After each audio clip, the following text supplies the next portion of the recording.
Bonjour, je vais essayer de faire une vidéo courte aujourd'hui sur un petit sujet pour réfléchir. C'est de savoir quel choix on fait stratégique pour se sentir bien. Alors aujourd'hui, dans notre monde moderne, on a une espèce de rhétorique qui consiste à penser que voilà, il faut gagner plein d'argent pour être heureux. Et le souci, et puis après s'acheter plein de trucs, faire des expériences de vie, plus avoir besoin de travailler. Vous savez comme moi, la liberté financière, l'indépendance, tout le tintouin. Et puis voilà, une fois qu'on atteint ce statut, on est supposé avoir une belle vie. Alors oui, ça marche un petit peu, mais c'est également un énorme piège de mon point de vue. Premièrement parce que une fois qu'on se retrouve avec du pouvoir d'achat dans les mains, on va sélectionner de manière à maintenir une certaine forme de bonheur. On va sélectionner des activités qui sont influencées par la dopamine. Donc on va sélectionner des choses qui vont nous donner un bénéfice immédiat. Mais en fait, ce faisant, ça va être tout n'importe quoi. Vous connaissez comme moi le monde moderne avec toutes les offres. De toute façon, tout le système économique est là en place pour répondre à ce besoin de dopamine qu'on peut s'offrir ou non. Et on travaille tous comme des chiens pour l'avoir. Il se trouve que à la fin, je pense pas qu'on soit gagnant de manœuvrer une vie, de diriger sa vie vers ça. Parce que je pense pas qu'il y ait de sens de la vie à juste satisfaire ses besoins hormonaux de dopamine et compagnie. Je pense qu'on trouve beaucoup plus de, je sais pas comment appeler ça, de solidité, beaucoup plus de, on profite beaucoup plus profondément de le fait d'exister via un autre circuit. Alors c'est un circuit que j'utilise depuis toujours, donc je le pratique et je le connais assez bien. C'est celui de la créativité, de la création. Je pense qu'on est fait pour créer. Je pense que l'être humain qui crée pas, tant qu'il crée pas, il est paumé, il se sent inutile. Alors il peut consommer tout ce qu'il veut. À la fin, ça sera juste ça sera toujours une béquille pour éteindre le vide à l'intérieur. Et je pense qu'on se remplit à partir du moment où on se lance dans la création. Et un souci, c'est qu'on ne vit pas dans un monde pro-créatif. On est vraiment dans un monde esclavagiste. Et aujourd'hui, en fait, on est nombreux à pouvoir créer beaucoup de choses via le monde des plateformes. Le souci, on le voit actuellement avec on va dire, les événements collectifs, c'est que la liberté, la censure est de plus en plus énorme puisque le gros des créations se concentre dans une vingtaine de plateformes, que ce soit les produits physiques avec Amazon, Etsy, Alibaba, et puis tous les contenus, la musique, YouTube, la vidéo, Facebook, et voilà. Grosso modo, on est dans un monde de plateformes et ce monde de plateformes est contrôlé par une oligarchie qui est plus ou moins connectée, on le voit bien. Ils se font la guerre, puis en même temps ils se font la guerre, mais dans une certaine mesure. Et c'est eux qui édictent les règles dans lesquelles on va pouvoir faire ou ne pas faire. Et donc la liberté par exemple d'expression est censurée. On est censuré aujourd'hui, c'est clair, hein, on le sait tous, même moi je m'auto-censure parce que sinon les conséquences peuvent être massives partout. Et encore, je me demande dans quelle mesure on va pas arriver à un système de rating social comme en Chine avec l'essai qu'ils font en ce moment en grandeur nature sur la ville de 500 000 habitants. Et voilà, demain, je me demande dans quelle mesure il n'y aura pas des cryptos, et puis à chaque fois que par exemple De Repère arrivera et dira une connerie dans une vidéo YouTube sur le socialisme mondial, le communisme mondial, crac, on viendra me prélever une taxe, une amende directement sur mon compte bancaire pour que je ferme ma gueule. Je pense qu'on va vers un monde un peu comme ça.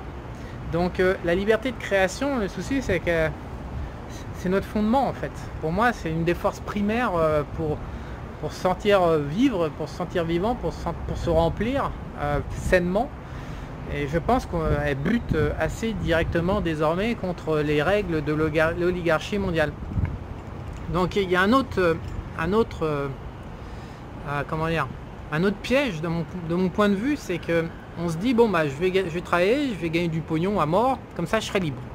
Donc non seulement je vais satisfaire ma dopamine, mais je serai libre physiquement de décider. Alors déjà la liberté de décision, moi j'en suis un petit peu revenu parce que quand on consulte, quand on commence à voir l'impact des circuits énergétiques. Hein, on va pas basculer dans la spiritualité avec l'âme et tout le bordel et le karma, mais de manière certaine, on a de l'énergie dans notre corps qui transporte des informations, on va dire, du passé.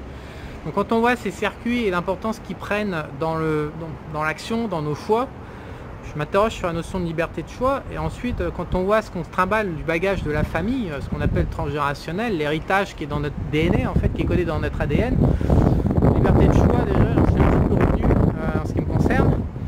Et puis ensuite, la liberté matérielle via l'argent, c'est toujours pareil, en fait, ça devient vite deux sens. On n'arrive pas à un moment... je voudrais juste vous parler d'une recherche qui a été faite. J'avais l'intention de faire une vidéo là-dessus d'ailleurs. On nous a dit que l'argent solutionnait, vraiment apportait un vrai gain de bonheur, mais à partir d'un certain montant, ça n'en apportait plus. Alors j'ai tracé l'origine de cette recherche qui remonte à 1985 aux États-Unis et après qui n'a fait que être upgradée par des petites recherches mineures, mais en fait, par exemple, ce seuil de 100 000 $, 110 000 $ remonte à 1985 avec la correction de l'inflation. Et en fait, cette recherche de 1985 n'était pas très sérieuse. Je l'ai retrouvée, hein, j'étais là checké, et c'était pas très sérieux. De nouvelles recherches ont été faites récemment avec un petit peu plus de sérieux. Et ils sont aperçus que la courbe de plaisir, de bonheur, de bien-être par rapport à la quantité d'argent gagné, cette courbe touchait un plafond à 400 000 $ par an et non pas à 100 000. Alors c'est marrant parce que moi, ça fait 2 ans que je suis au-dessus de ce seuil et j'ai constaté en moi justement le relâchement qu'ils ont trouvé dans cette étude à partir de seuil de 400-500 000 $ à l'année. Je l'ai constaté en moi, donc ça m'a fait beaucoup plus écho que cette histoire de 100 000 parce que dans le monde moderne aujourd'hui, 100 000 honnêtement par an, bien sûr si on compare ça aux pays émergents c'est indécent, mais dans le monde occidental 100 000 $ par an, on se détend pas vraiment la couille, on détend pas le système reptilien de survie, c'est pas vrai quoi. Donc cette histoire d'argent qui apporte du bonheur, oui c'est prouvé en termes de liberté physique, en termes de survie. Il y a bien sûr une dimension de survie dans nos existences et sans argent il est clair qu'on se retrouve en mode survie du matin au soir et qu'on ne peut pas processer tout un tas de besoins qui sont secondaires par rapport à la survie. Donc oui, l'argent libère, oui l'argent apporte jusqu'à 400 000 par an. C'est clair que ça a du sens de lutter économiquement pour se faire plus de fric. Je ne remets pas ça en cause. Je dis juste que en même temps, il y a un certain vide lié à cette démarche d'argent, de survie, de bonheur, de plaisir en fait via le système hormonal. Et que au final, beaucoup de gens sont là-dedans, ils sont prisonniers. Certains vont très loin puisqu'ils claquent des millions par mois de dollars. On le voit aux États-Unis avec des comportements complètement hors normes dans le matérialisme. Et pour autant, on ne les voit pas remplis, on ne les voit pas super dans la life. Moi, je pense qu'à un moment, il faut savoir mettre en place les deux moteurs. Le premier qui est l'argent, la survie, etc. dont je viens de parler, et le deuxième qui est la création. Et de manière à canaliser, je pense que la création, c'est ce qui me fascine depuis toujours. Cet acte comme ça, voilà, ça va dans tous les domaines. Évidemment, le maître dans notre monde, Elon Musk, est extraordinaire pour la création. Je pense que c'est un mec qui est, contrairement à tous les autres raclures en haut là, je pense que c'est un mec qui a vraiment envie de créer, de solutionner des vrais problèmes de la collectivité humaine. Il kiffe plus la création que le patrimoine et tout le merdier qui va autour. Je pense que le business c'est secondaire, c'est un point nécessaire pour lui, mais il a vraiment comme moteur principal la création. Et moi je pense que ce moteur de la création est quelque chose d'important à mettre en place, mais en même temps, je vois bien notre monde moderne. Il y a une censure qui est réelle, qui va bloquer de nombreuses créations. Et donc, c'est pas facile aujourd'hui de pouvoir trouver sa voie dans ce merdier, en fait, concrètement parlant. Et c'est très facile, au contraire, de se laisser aller et de rater sa vie, en fait. Rater sa vie, c'est tellement facile aujourd'hui, c'est à portée de tir. Voilà, toute la société, pour moi, c'est une vie dans une immense tentation pour se foutre la gueule en l'air. Et je pense que la sagesse, ça consiste à savoir dire oui un petit peu, parce que c'est nécessaire, et puis c'est toujours agréable de se foutre un petit peu la gueule en l'air. Et puis en même temps, savoir dire non pour mettre un curseur au milieu, pour se dominer. Parce que tout est là pour nous pousser dans le décor et nous faire foirer, et nous faire rater, et nous faire passer à côté de ce qui compte vraiment. Et beaucoup de gens, quand ils arrivent à 60-70 ans, plutôt 70 ans, quand ils commencent à être malades, se rendent compte de leur choix et se rend compte à quel point ils sont passés à côté des vrais choix qui comptent.